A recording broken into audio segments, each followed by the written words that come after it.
Hello, हर हर महादेव। मैं हूँ झलक पंडित, आपके अपने चैनल महादेव लीगल पर।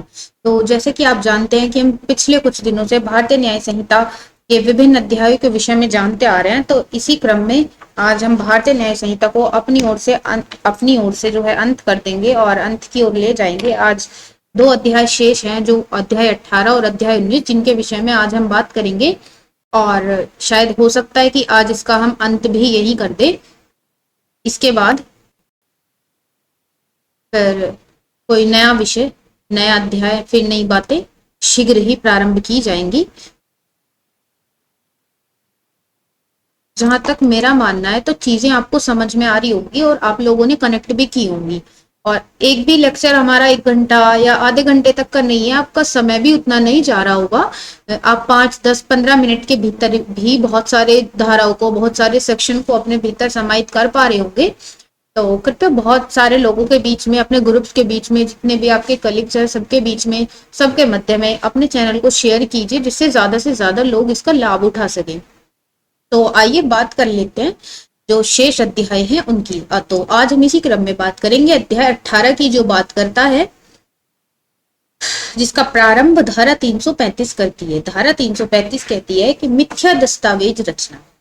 धारा 335 बात करती है कि मिथ्या दस्तावेज रचना। मिथ्या दस्तावेज रचना, इसके भीतर जो दस्तावेज आ जाएंगे वो इलेक्ट्रॉनिक दस्तावेज भी आ जाएंगे। ये चीज हमें याद रखनी है। इलेक्ट्रॉनिक अभिलेख भी इसी के भीतर आ जाते हैं। दस्तावेज या दस्तावेज का कोई भाग, कोई भाग, ये भी इसी के भीतर आ जाएगा। अगर इस प्रकार से, इस प्रकार के किसी भी दस्तावेज का जो है हम मिथ्या रचना करते हैं तो वो मिथ्या दस्तावेज रचना करने के भीतर रखा जाएगा। और स्पष्टीकरण कहता है इसका, किसी व्यक्ति का स्वयं अपने नाम का हस्ताक्षर करना कूट रचना की कोटि में आ सकेगा। ये कहता है कि अगर कोई व्यक्ति स्वयं अपने नाम का हस्ताक्षर करता है तो वो कूट रचना की कोटि में आ सकेगा। ऐसी बात करता है इसका स्पष्टीकरण 1। तो इसमें पहले हम उदाहरण देख लेंगे। पहले तो इस स्पष्टीकरण का अगर हम उदाहरण देखते हैं, इसमें क्या होता है। ए है, ये रास्ते में जा रहा है, यहाँ पे इसको ये एक, इसको चेक पड़ा हुआ मिला और इसी के जो ए नाम के ही व्यक्ति का ये भी चेक है, लेकिन इस पे सिग्नेचर जो है, जो हो रखे हैं, वो भी इसी व्यक्ति के नाम के हो रहे हैं क्योंकि सेम नाम का है। अब ये बैंक में गया, यहाँ ये बैंक बना हुआ है, पीएनबी बैंक मान लिया हमने। अब इसने क्या किया, ये यहाँ पे आ गया और ये पत्र उठा के इस बैंक में जैसे एंटर किया, इन लोगों ने पूछा ये आपके नाम का चेक है कि हाँ, कि यहाँ पे अपने हस्ताक्षर कीजिए। जब नाम बिल्कुल समान था, उसने अपने नाम के, स्वयं अपने नाम के हस्ताक्षर यहाँ कर दिए, तो ये भी कूट रचना की कोटि में रखा जाएगा। ये तो होगा स्पष्टीकरण 1। अब जो पीछे बात की हमने मिथ्या दस्तावेज रचना के विषय में, तो इसमें क्या बात रखी जाएगी, यहां रखा जाएगा कि ये समझ लीजिए आप, ए है और ए ने क्या किया, ए ने बै को क्या किया, ए ने बै को कह दिया कि इसने, ए ने कहा कि जो बै नामक व्यक्ति है इसने जो है घड़ी चुराई है ना, इसने जो है घड़ी चुराई है, ऐसा कह दिया। उसके साथ साथ इसने कुछ जो है घड़ी चुराने के लिए कह दिया, साथ साथ इसके साथ साथ इसने इसका कुछ प्रूफ भी तैयार कर लिया कि भाई ये ऐसे ऐसे इसने घड़ी चुराई है। मिथ्या दस्तावेज भीतर भीतर तैयार कर लिया और जाके वो न्यायालय में जो है इसने दिखा दिया कि ये देखो बै ने घड़ी चुराई है और ये इसका दस्तावेज है, जबकि बै ने ऐसा किया ही नहीं। तो ये भी मिथ्या दस्तावेज की श्रेणी में रखा जाएगा। बात करते हैं धारा 336, जो कि बात करते हैं कूट रचना के विषय में। इसमें सबसे पहले समझ लीजिए कि आशय लोक अथवा अन्य किसी व्यक्ति को क्षतिकारित की जाए। लोक मतलब पब्लिक, या अन्य किसी पर्टिकुलर व्यक्ति को क्षतिकारित अगर करेंगे, ये आशय होना चाहिए कूट रचना का। और इसमें धारा 336 की उपधारा 2, इसमें ऐसे जो कूट रचना करते हैं उनको 2 वर्ष तक का कारावास साथ के साथ जुर्माने से दंडित करने का प्रावधान बताती है। और धारा 336 की उपधारा 3, 7 वर्ष का जो कारावास उनको मिलेगा जो छल के प्रयोजन से कूट रचना करेंगे। ये प्रचंड रूप है, प्रचंड रूप हो जाएगा। तो ठीक है, धारा 340 बात करती है कूट रचित दस्तावेज इलेक्ट्रॉनिक अभिलेख और इसे असली के रूप में प्रयोग में लाना। कि जब कोई जो दस्तावेज है वो है तो कूट रचित, कूट रचना उसकी की गई है, लेकिन क्या होता है उसको ऐसे प्रयोग में लाया जा रहा है मानो वह असली दस्तावेज है या वह बिल्कुल असली है। तो इसमें क्या है, वह मिथ्या या इलेक्ट्रॉनिक अभिलेख जिसके बारे में, ऐसा मिथ्या इलेक्ट्रॉनिक अभिलेख होना चाहिए जिसके बारे में, ये मान लीजिए ए है और वो जानता है कि ये जो दस्तावेज है ये एक इलेक्ट्रॉनिक दस्तावेज, इलेक्ट्रॉनिक अभिलेख है।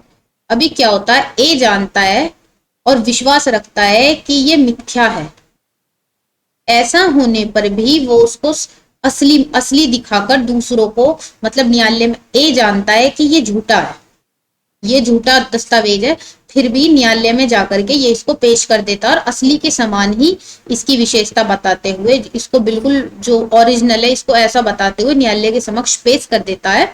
तो ऐसे में जो ए है वो धारा 340 के तहत रखा जाएगा और माना जाएगा कि इसने जो है कूट रचना करी है, मानो इसने अभिलेख की जो है स्वयं ही कूट रचना करी हो, ऐसी धारा के अंतर्गत जो उसे सजा दी जाएगी। अब आ जाइए अध्याय 19। अध्याय 19 बात करती है आपराधिक अभित्रास, अपमान, क्षोभ, मानहानि के विषय में। धारा 351 बात करती है कि आपराधिक अभित्रास के विषय में। आपराधिक अभित्रास क्या होता है, इसमें क्या है कि जो क्षति होती है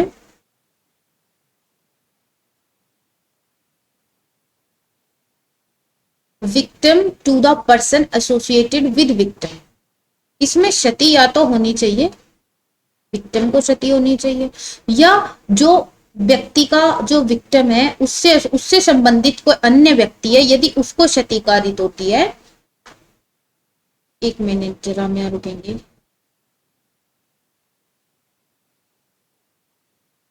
सेकंड।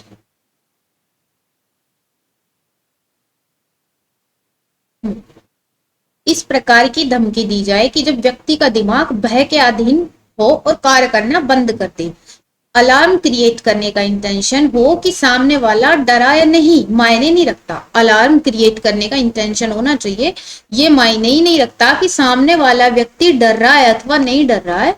ये चीज हमें यहाँ पे हम हाईलाइट कर देते हैं, ये देखना है, ये मायने नहीं रखता कि सामने वाला व्यक्ति डरा है अथवा नहीं डरा है। हमेशा फैक्ट्स देखकर ही पता चलेगा कि इंटेंशन क्या है, ये चीज हमें हमेशा ध्यान रखनी है कि हमेशा फैक्ट्स टू फैक्ट्स ही हम पता कर सकते हैं कि इंटेंशन क्या रही है। जैसे पुलिस अगर शराबी व्यक्ति को नशे में गाड़ी चलाने से धमकाकर रोके तो उनका धमकाना वैध है।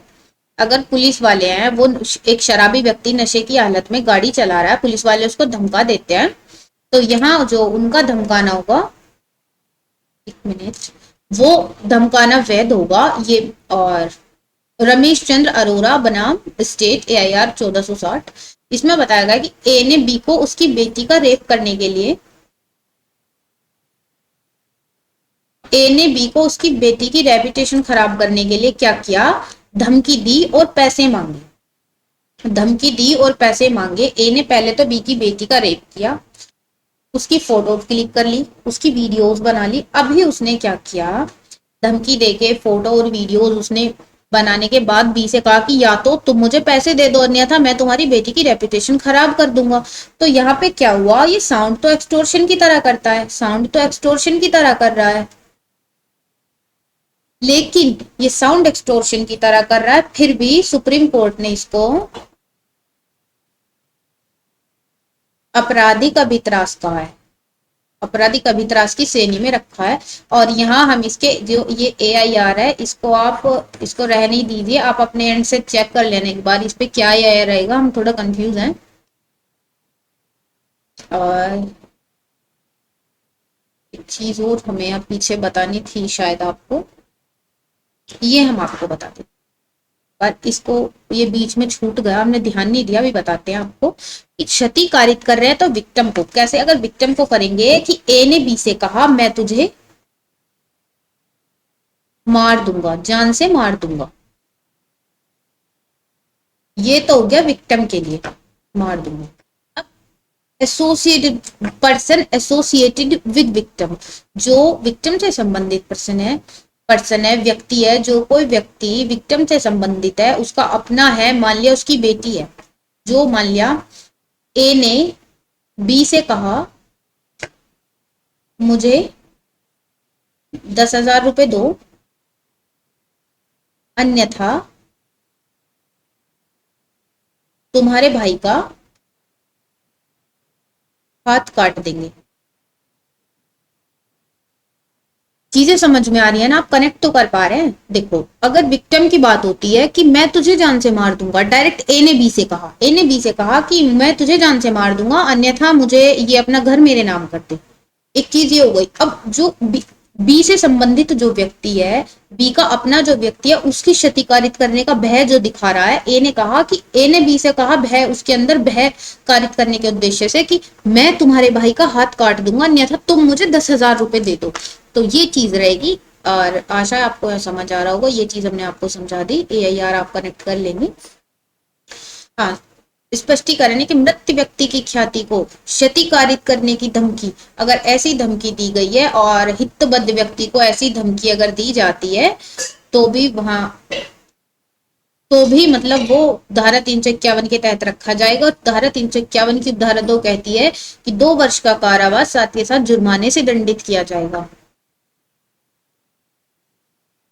मृत व्यक्ति की ख्याति को क्षति कारित करने की धमकी देना, जैसे ए के पिताजी की मृत्यु हो चुकी है, यहाँ पे ए के पिताजी की मृत्यु हो चुकी है, ए के फादर साहब की मृत्यु हो चुकी है, बी उनकी बी जो फादर साहब हैं उनकी जो ख्याति जो उसको मतलब क्षति कारित करने के उद्देश्य से कर रहा है, ए को धमका रहा है, जो हितबद्ध व्यक्ति है ए उसको धमकाता है, तो इसमें ये जो बी है धारा 351 के तहत ये धरा जाएगा। धारा 351 की उपधारा 3 धमकी कहती है कि धमकी मृत्यु घोर उपहति कारित करने की, अग्नि द्वारा किसी संपत्ति का नाश कारित करने की, मृत्यु दंड से या आजीवन कारावास से 7 वर्ष तक की अवधि के कारावास से दंडनीय अपराध कारित करने की, अथवा महिला के अस्तित्व का लांछन लगाने की धमकी देकर जो अपराधी का भी त्रास कारित किया जाएगा, वहां 7 वर्ष तक का कारावास साथ के साथ जुर्माने से दंडित किया जाएगा। ये प्रचंड रूप आ जाएगा। धारा 355 कहती है कि मत व्यक्ति द्वारा लोक स्थान में उपचार, जो कोई भी नशे की हालत में, जो कोई भी ये कह रहा है कि ए है वो पब्लिक प्लेस है, एक बाजार में खड़ा है, ये एक बाजार है, मार्केट लिख देते हैं हम यहाँ पे खड़ा होके अगर ये ए पूरी नशे की हालत में है, यहाँ देखो ये ए भाई साहब है पूरी नशे की हालत में है, ये यहाँ पे मार्केट में खड़े होके अगर अति जो बिल्कुल उपचार करते हैं, तो इनको क्या है, इनको 24 घंटे तक का तो जो है कारावास समझ लीजिए, और 1,000 रुपए का जुर्माना रखा जाए। अब आ जाइए धारा 356 जो बात करती है मानहानि के विषय में। मानहानि को कौन नहीं जानता, ज्यादातर लोग जानते हैं, इसको बोलते हैं इंग्लिश में डिफामेशन। क्या बोलते हैं? डिफामेशन, इसको हम बोलते हैं मानहानि।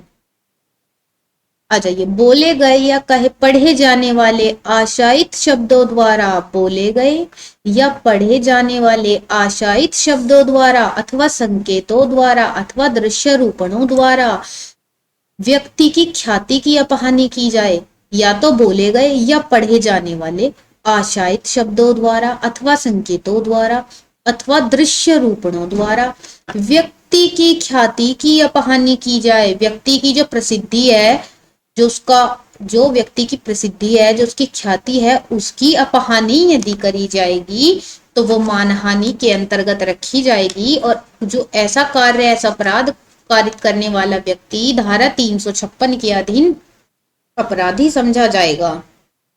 यहाँ पे आगे हमें क्या देखना है, स्पष्टीकरण देख लेते हैं। मृत व्यक्ति को लांछन लगाना, यदि कोई मृत व्यक्ति है, यदि ए की मृत्यु हो चुकी है और बी उसकी मृत्यु के पश्चात उस पर यदि लांछन लगाता है, तो वो भी धारा 356 के तहत रखा जाएगा। ये मान लीजिए कि ए ने बी को कहा कि क्या कहा कि बी ने घड़ी चुराई है, बी ने घड़ी चुराई है, जबकि सब जानते हैं कि बी ऐसा कार्य कभी नहीं कर सकता। बी तो बहुत सज्जन व्यक्ति है, बहुत प्रसिद्धि है इनकी, बहुत प्रसिद्धि है इनकी।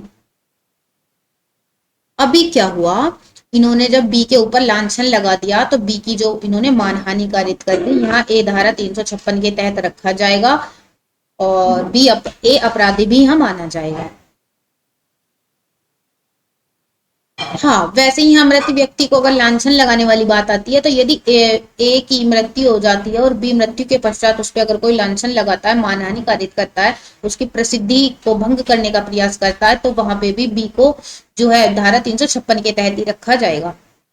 सत्य बात का लांछन मानहानि नहीं, ये बहुत इंपॉर्टेंट है, इसको हम अभी हाईलाइट किए देते हैं। ये बहुत ही इंपॉर्टेंट तथ्य हो जाता है। ये देखिए, अब इसमें कहा है कि जो कोई भी अगर हमने चोर को चोर बोल दिया तो वो सत्य बात है, तो वो कहेगा भी तुमने तो मेरी इज्जत खराब कर दी, मेरी रेपुटेशन खराब कर दी और मेरी प्रसिद्धि खराब कर दी, मेरी ख्याति भंग कर दी, तो तुम्हें मैं मानहानि का केस तुम पे करूंगा। तो वहां अगर चोर को चोर बोल दिया तो मानहानि का केस दर्ज नहीं हो सकता। वैसे ही जो आजकल का एक उदाहरण ले लेते हैं, जैसे ए है, ए की बेटी ने ए की बेटी ने ए की बेटी है बी, इसने जाके क्या किया, ये किसी लड़के के पड़ोस के लड़के के साथ भाग गई और यहाँ पे जाके इसने कोर्ट मैरिज कर लिया। अभी क्या हुआ, जो गली पड़ोस मोहल्ले के आस पड़ोसियां रिश्तेदार है, उन्होंने एक को कहा कि तुम्हारी बेटी ने तो ऐसे कर लिया, तुम्हारी बेटी ने ऐसे कर लिया, तुम्हारी बेटी ने ऐसे कर लिया, हमने उसको वहां देखा, यहाँ देखा है। तो अभी क्या है, ए ये कोर्ट में जाके नहीं बोल सकता कि मेरे लिए मतलब कि मुझे मेरी मानहानि भंग हो, मेरी मानहानि मेरे लिए मतलब मेरे ऊपर मानहानि की जा रही है, मेरी ख्याति भंग करी जा रही है, मेरी प्रसिद्धि भंग करी जा रही है, या मेरी इज्जत खराब करी जा रही है मेरी बेटी को ऐसा कहकर, या हमारे परिवार की इज्जत खराब करी जा रही है, ऐसा नहीं कह सकते। क्योंकि बी ने मतलब जो बी है एक ही बेटी, उसने वास्तव में ऐसा कृत्य किया है, ये सच है। तो सत्य बात का लांछन, जो कोई भी सत्य बात के ऊपर कुछ कहेगा तो वो उस पर मानहानि का दावा नहीं कर सकता, ये चीज हमें ध्यान रखनी है। और इसी के साथ आज हमारा बीएनएस का यही समापन होता है, बीएनएस यही समाप्त होती है हमारी। और आशा है आप सबको चीजें समझ में आई होंगी, आप कनेक्ट कर पाए होंगे और आपका ज्यादा समय तो इसमें नहीं गया है, बहुत कम से कम समय के भीतर आपको अधिक से अधिक चीजें समझाने का प्रयास किया गया है। आप लोगों के लिए लाभदायक तो जरूर रही होंगी चीजें। तो आशा है सॉरी, आशा है आप ज्यादा से ज्यादा लोगों के बीच में अपने चैनल को शेयर करेंगे, सब्सक्राइब करेंगे और लाइक करेंगे। अगर कोई प्रश्न है आपको बीएनएस से संबंधित या अन्य कोई प्रश्न, तो आप कमेंट बॉक्स में छोड़ के जाइए। मिलते हैं फिर शीघ्र ही अन्य किसी विषय पर, नए तथ्यों के साथ, नए अध्यायों के साथ, नई धाराओं के साथ। तब तक के लिए धन्यवाद।